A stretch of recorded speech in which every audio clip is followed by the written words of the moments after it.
This program is brought to you by thepodcastfactory.com.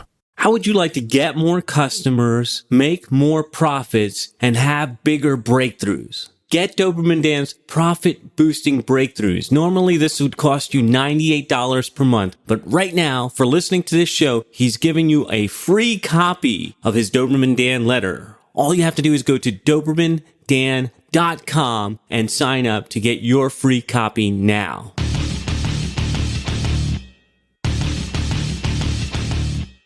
Prepare yourself for the uncensored, nothing held back, no BS reality of how business and life really work.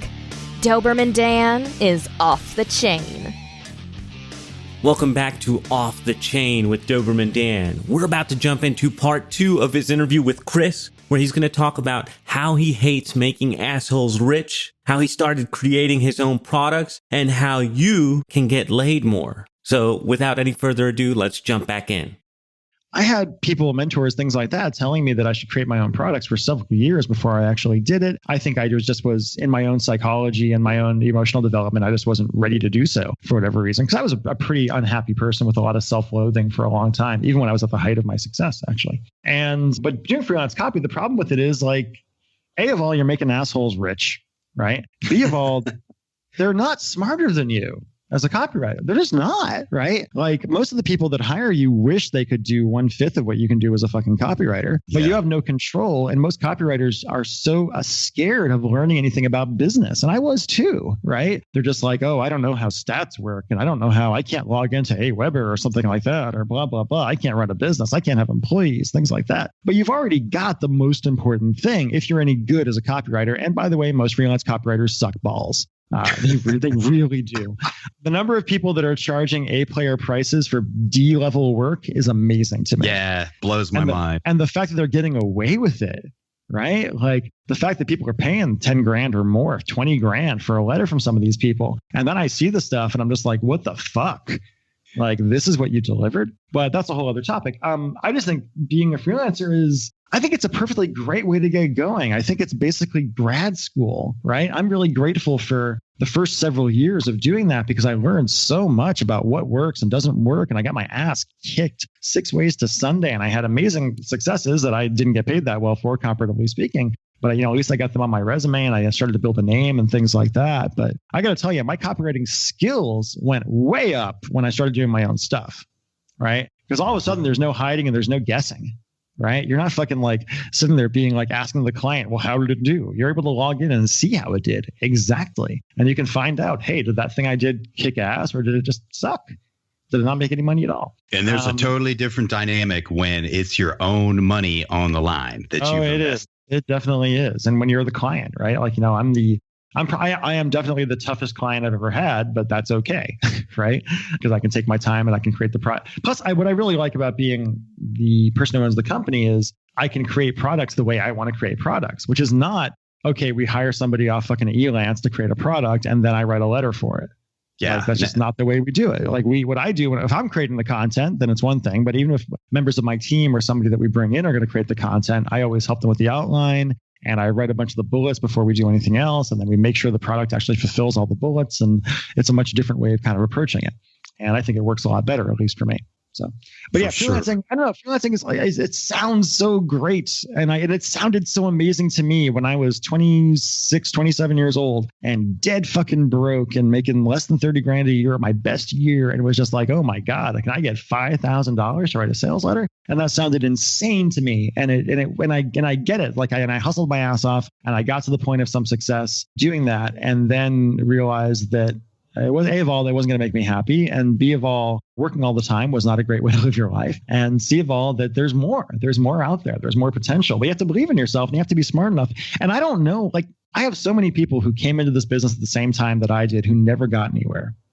Right? Like I know so many people like in copywriting, you mean? In copywriting, yeah, who just never did. Who just like I remember one guy, I forget his name, but he was in Harlan Kilstein's group when I joined that group years and years ago. And he was, he'd already been in the group for like a year. And then 2 years later, he's still in there and he had not written for his first client Why do you think that is or was? Terror of not being good enough, right? Terror of like being scared of failure, right? Yeah. Like, and we're all scared of failure. Like I was so scared coming back from my illness because I'm like, what if I don't have it anymore?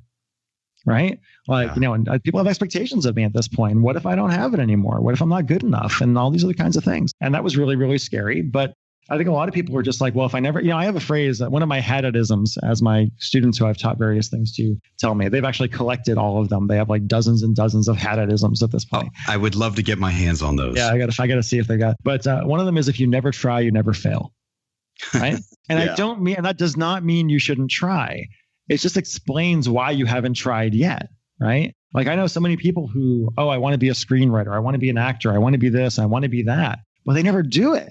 They never do anything. And it's not because they're afraid of success or because they're lazy. It's really not. It's because they're afraid, what if I try and I'm not good enough? Oh, Yes. man. Well, isn't it better to fucking find out? Right? Like, I agree.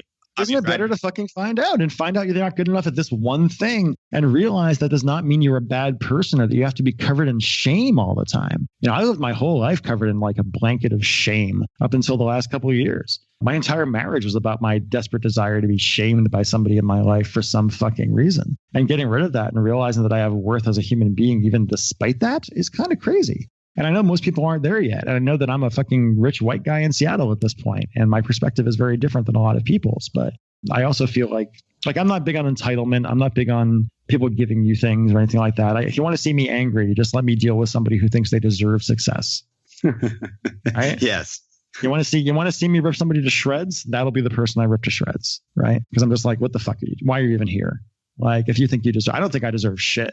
I was born, therefore I deserve success. I deserve to be taken care of. Yeah, I was kind of entitled when I was a kid because I'm like, I'm smart, whatever else. I thought the world was kind of just come to me. And then I got my ass kicked for a few years and I realized that was bullshit. But now it's just like, no, it's you don't deserve anything. And again, your past successes don't mean you're going to have future ones either. That's the big thing, by the way, in our business in general that I've seen, because I've been around for a while now. I've seen so many people who do things like, oh man, I got a letter that's #1 on ClickBank. Yes. Good for you. Good for you. Great. And then a year later, hey, that doesn't work on ClickBank anymore. What do I do? Right? Because they were never able to do another one. And they fall for the trick. The trick that you fall for is I have done something that is successful. Therefore, I am successful as a human being. Therefore, everything I do will be a success. Right? No. I mean, anybody can if you look at those Dude Perfect videos on YouTube, right? Like anybody can stand there and throw a basketball from across the court and eventually get it in. Mm-hmm. Anybody can do that, right? Anybody. Doing it more than once is a lot fucking harder, right? Like Right. that's when you start getting into skill instead of luck. Because there have been times I've seen people who have letters that do extremely well, and if you look at them, they don't really make any sense from a copywriting standpoint, right? And by the way, for those who are listening who are copywriters, there's no one right way to do it. The way I write copy is very different than the vast majority of people that write copy. Garfinkel reminds me of that occasionally, and that it's really hard for people to people try to steal from me sometimes. They try to ape exactly what I'm doing, but they don't actually understand what I'm doing. Right? Mm-hmm. If they look at the words, but they can't figure out what's going on under the surface, so it doesn't work because they're just using kind of similar things. I forgot where I was going. I'm just rambling at this point. That's what I do at some point. You know what I want to talk about is when you talked about going to the Traffic and Conversion Summit, and and you're worried about, I wonder if people are still going to remember me. Yeah. And you were talking about, copywriters have a big hit, and then that's it. Like they didn't try again, so they got nothing. Yeah. Do you think the mental shit is even more difficult at your level, or at least when you're a freelancer at that level? Like, I got a hit and oh shit, can I do it again? Because it's like you get a hit and then 8 things bomb. Well, you know Did you go through all that? Look at what happened to Cuba Gooding Jr. after he won an Oscar. Mm. Remember that? Yeah. Cuba Gooding Jr. He's a good actor, actually. Nice young guy. Look at him now. Where the fuck is he now? What is he doing? I read a lot of books, and I was reading about Hollywood stuff a little while ago because I'm interested in that. And somebody was talking about how a lot of people that win Oscars, it's kind of the worst thing that ever happens to them and to their creative life, because you compare everything to that from then on, right? You compare every single thing you do to that ultimate success that you had. And a lot of people who I read an interview with a psychiatrist who works in Hollywood who specializes in creative types. And he's saying, yeah, it's horrible for a lot of people because you get that and then you're you get paralyzed because you're just like, oh my God, what if, and the real answer to it is what the Coen brothers do, right? Like the Coen brothers win an Oscar and their next movie is a trifle, right? It's a delightful trifle. I love their movies. They're incredibly talented guys and they really got their feet on the ground. But they don't sit there and say, okay, our next movie needs to be a fucking Oscar contender. They usually go the other way. They do like something similar, like Burn After Reading or something like that or whatever else. That's really a very slight kind of movie, honestly. It's a trifling entertainment as opposed to some deep, deep thing. And that's the smart way to do it, is just to go out and keep working. Now, I'm not saying that's what I've always done. I certainly went through a period of creative paralysis, especially when I was in my shitty marriage and I was really sick and all the other kind of shit. And I'm getting out of it now. But the real idea is just to keep going and not worry about it so much and not worry about what people think and just get it out there. And you will have bombs sometimes. I had a project fail miserably this last summer. And it was a project we probably shouldn't have been doing. And it kind of led to one of my employees being let go eventually for some stuff that was going on with it. It was hard, but the key is to get to a point in your life where your value does not come from what you did most recently and where you understand, that was the thing too. I went to a mastermind at TNC that my friend Amber Spears invited me to, and she's awesome. And she told me later that like people were like, oh my God, how did you get Chris to come to this mastermind? And because I just forget that to some people I'm a big deal, right? I think most people do. Mm-hmm. And for me though, I was just like, they're like, oh, does anybody here even know who I am? And are they going to listen to anything I say? And I'm kind of scared. And later my friend Brett was like, Chris, it seemed like you felt like you had something to prove in that room, but you don't have to prove anything. You've already proven it. Right. Mm-hmm. And I did already prove it. Right. But at the same time, it really sucks to feel like you peaked at 35. Right. Yeah. Like I can only imagine. I was hanging out with a guy who's an ex-professional football player the other day. He used to play for the Tennessee Titans. And, he retired at 27. And he's like, that's a head fuck, man.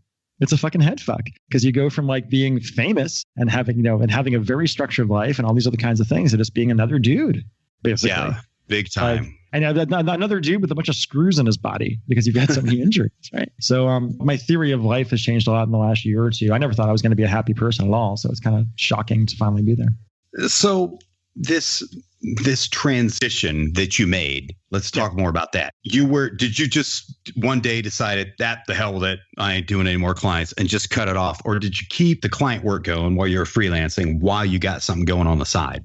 I did that for a little while. I launched my first product back in 2010. It was called Text Your Wife into Bed. I remember finding it really hilarious when I was looking at my tickets coming in and realizing that people I know from the IM community were buying it. Quite a few of them, actually. Michael Lovich, actually, and I were just chatting recently, and he was telling me, yeah, man, I beta tested that for you, and I used it, and it worked. And I'm like, oh, yeah.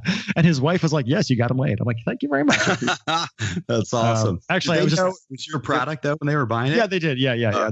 Actually, I was just at a mastermind this last week, and I spent one night in a van sitting there with two newer friends of mine, telling them what to text to their girlfriends. and they were just like, oh my God, look at what she's sending me in return. I'm like, yes, nice. That's how it works. I'm good at this. I've literally written books on it. That's kind of what I do. Yeah, so I did that. And then for the first, I think I spent about 6 months still taking client work at that point. But then after about 6 months, Megan, who used to work with me, and I sat down and we're just like, you know what? It doesn't make sense for me to keep doing this. It's a waste of time, basically, because I could be spending that time working on stuff for the company, and that's what's going to actually pay the bills. And then at a certain point, once we started making 7 figures, it was like, why would I want to take clients? Mm-hmm. What's the point? By the way, I got to tell you, you want to get people to come chasing after you and offering you a lot of money to write a letter, just stop taking clients. Good point and have a reputation. It does. I'm just imagining somebody. Chris says, "Stop taking clients." Okay, I'm going to to stop taking clients now. Right. It's like thinking that'll do it, even though you only ever made $10 on Elance. I'm not quite sure what's going on here. So you're probably still getting people hitting you up to write copy for them, right? Well, it happens less often. When I speak, I typically preface my speech by saying, "Hi, I'm Chris Haddad," and I am the copywriter you can't hire at any price. And of course, that makes people want to hire you.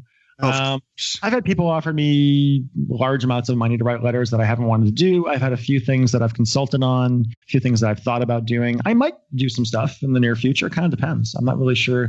It has to be a deal where I'm going to get a pretty decent piece of the profit, for me to want to do it. And it has to be with somebody who I know is going to be able to exploit it, right? So I have friends who are, very successful in traffic and things like that. If they came to me and said, "Hey, here's an opportunity we see, will you work on it?" I might do it because I know it's actually going to go out and do something. It's not all about the copy, folks. Copy is important, but where are you going to get the traffic? That's right. Who's going to see your goddamn copy? Is your copy going to be compliant with whatever you're trying to, get traffic from? Things like that. It's a whole other game. So. When you mentioned earlier that your way of writing copy is different than than most people do it, and that there is no one way, even though everybody wants to know the secret. Can you talk more about your way? Well, my copy is hyper emotional and always has been. I'm a very emotional person. I've done a lot of work on myself, like figuring out my emotions over the years, things like that. And so I'm big on storytelling and emotion and just weaving that stuff through. And I'm also big on having your letter be about something, right? Having your letter have a theme that goes through it, as opposed to just buy my shit, as Frank would say. So many oftentimes people show me things when I do consulting, and you look at it and you're just like, okay, but all this is a crass attempt to get them to give you their money, right? Mm-hmm. Now, I like getting people to give me their money, but you got to give them something in return. And it's not that you don't have to teach them anything really important in the letter. You just have to teach them that you understand what they're going through. And oftentimes, Harlan Kilstein posted a while ago about how, people shouldn't use the word I in their copy, right? And I responded, kind of snarkily, well, except for me, Harlan, because I do it all the time, and my letters do great. He's like, yeah, but you're a fucking mutant, basically, right? Because what I often do is I'll write, from the point of view of the character who is the person who is the guru who's created the product, and I'll tell their story in a really emotional way, in a way that is also resonating with regular people, right? Mm-hmm. Like Language of Desire is one of our best ones. That letter still cranks for us. It's probably why I haven't had to work that hard for the last year and a half or so. But, that was just about a woman who is desperately afraid of her boyfriend leaving her, or watching porn and not finding her attractive, or thinking about other women while they're fucking. And her nightmare comes true in that letter. And then she goes off and discovers the language of desire, and she ends up, having her boyfriend want her and only her, and et cetera, forever. But I'm really big on just understanding the emotions of the market and understanding you got to know what people want, but they don't know what they want, right? That's right. So it gets complicated, because sometimes people will say, well, I surveyed my list and my list told me they wanted all these things. And I'm like, that's not what they really want, right? Like, what do they really want? What does a woman who's buying this hand job product that we're about to put out actually want? Does she really want to be able to give a great hand job? Not really. Does she really want to have her boyfriend be like, oh my fucking God, you are the most amazing, beautiful woman in the world. I'm addicted to you. I will do anything for you. Can we go shopping? Or whatever the fuck it is, right? Like, they want that. They want devotion, right? Like, love is not enough. You want devotion from a man. And so understanding that on a deep level, it's just strange though, because I forget that I know this stuff really well. I was just at a workshop and I wrote something in 5 minutes or whatever else. When everybody else is struggling for half an hour, I write mine in 5 minutes because I'm a writer, right? And then I read mine afterwards, and then my friend Scott is like, I don't want to have to go after you. But it's because I know my market so well at this point. Right? I know exactly what my market wants. I know exactly how my market feels. I know exactly what they're scared of and what they're angry about. And I always say the women's market for relationship advice has been waiting their whole life for Prince Charming, and they are fucking furious he hasn't showed up yet. Right. Fucking furious. And that is not meant to insult anybody or insult women or anything like that. It's just that women have been told since they were little girls, this guy is going to show up. The one is show up. He's going to be out your knight on shining armor, and he's going to be perfect. By the way, most knights were rapists, just so you know. Whatever. It's like when people write in and they say, Michael Fiore, I just want a man who will treat me like a princess. I'm like, okay, he's going to beat the shit out of you then. You're going to have no choices about what happens in your life. You're going to be sold by your parents to somebody that you're going to have some old guy who's going to be your husband, who you're going to have to sleep with all the time and have kids with, who you fucking hate. Okay, great. Let's treat you like a princess, baby. Let's see what happens. But Disney makes it look so nice. Yeah, well, Disney is a cartoon. It's a fantasy. It's really interesting to me that people have, one of our cognitive biases is this whole idea that things used to be better, right? We all live our lives, and the older we get, the more we feel this way. The good old days. This is why Trump even has a campaign, right? This is why Trump even has a campaign. I don't care about your politics. I don't care if you're a Democrat or Republican. Trump should not be president. It's a simple fact. It just isn't a thing that should happen. But he's here because he knows how to stoke people's fear and their jingoism and their ideas of things used to be better. If you ask most people, are things better or worse now than they were when you were a child? They will say they are much worse. Most people. Right? That's right. If you look at the actual stats, they are completely wrong. Mm-hmm. Completely wrong. And if people say people that are a bit older, oh, well, back in the 50s. I'm like, yeah, back in the 50s, men cheated whenever they wanted to. Most of them were alcoholics. Misogyny was rampant. Women had no rights. Sure. Yeah, that was great. Yeah. Really, it was, wasn't it? When was America great, actually? Do you remember? The reality doesn't stack up to their memory of it. No, of course not. But memory is incredibly fallible. And as marketers, I was doing some research on cults the other day and how cult stuff works, because that's what we do, right? The question is, can you do it in an ethical way? Can you use those same persuasion techniques to actually sell something that's actually ethical? And I know where my line is, right? I think everybody in our business has to know. You have to know where your line is. Mm-hmm. You have to know where you will not go. And mine is pretty bright and red and obvious to me. Like, I'll never do anything that's like, hey, cure your cancer with a fucking milkshake or like anything like that. I will refuse to do it ever. Like, I don't care how much money it is or whatever else. Some other people don't have any ethics and they sell absolute crap and they come in and out of business and they make a lot of money for a while. And then usually they go away and usually they blow all their money. And give the rest of us a black eye. The rest of us a black eye, and that's okay. It makes it harder for the rest of us. But I'm all about longevity, man. Like, I want this company to last. I want to keep doing similar things and, have this company as a vehicle for my creativity and my work for the next 20 years, right? So that means that we try, and we don't always succeed. We try to do things the right way. We try to do things in a way.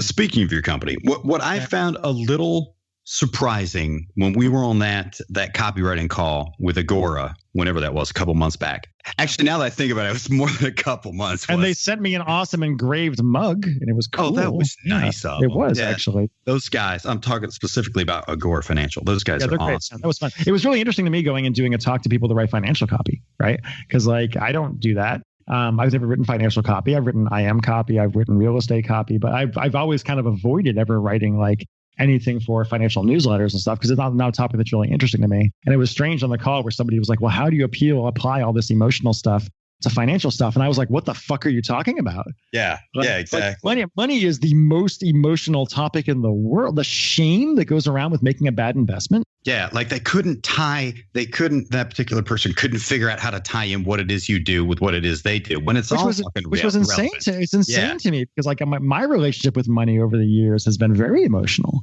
right? And everybody's relationship with money over the years is very emotional. Money means something. Like, whether you have it or not, it's an emotional feeling. There is no more powerful motivator than fear of regret, right? That's right. Fear of regret is incredible. Like, if you look at my copy, I'm always doing that stuff. If you leave today, well, go ahead. You can leave this page today if you want to, but we both know what's going to happen if you do. You're going to have the exact same stuff going on now. You're going to keep feeling that misery in your chest, and you're going to have that little voice in the back of your head saying, what if I had done this? What if I had done this? What if I had done this? Do you really want to feel that? How many times do people sell you something by saying, well, when you're on your deathbed, do you want to have like this regret or that?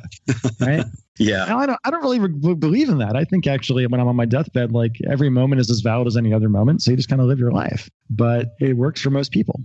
It does work. Anyway, you were saying something. Yeah. Well, one of the shockers on that call, because, they said, Chris is going to be on the call and he's going to be talking about a piece of copy he's written in the relationship market. I just immediately assumed it's selling pickup stuff to guys. When I saw the promotion, it was a huge forehead slapper for me. I'm like, damn, why didn't I think of this? Because you were selling stuff to women. And it was it was so obvious, but nobody had the vision to do it. Well, people have been selling to women. I mean, I have people that I work with. I have like Mark Lang and a bunch of other friends of mine who have been doing stuff with women. They just haven't been doing it the same way. Like when I came into that niche and took over, it was because that niche had become very staid. Very subdued. There were not a lot of marketers in that niche. There were a lot of content experts. Yeah. And they had all followed what Evan Pagan was doing with Double Your Dating. And so all of their sites were Evan Pagan. They were basically just like, they were all written according to his formula. It's like, ask 3 questions in the first paragraph and then do this and then do that. And I'm like, that is a way to write copy. It is not the way to write copy. And so when I came in and was using some of the tricks and things like that I learned writing copy for very high level launches and things that were in make money niches and things like that, it just, Mark Lang will tell you he got like 3 or 4 times the EPC on the first offer of mine he mailed that he did on his own. Mm-hmm. And then he was like, I need to talk to this person.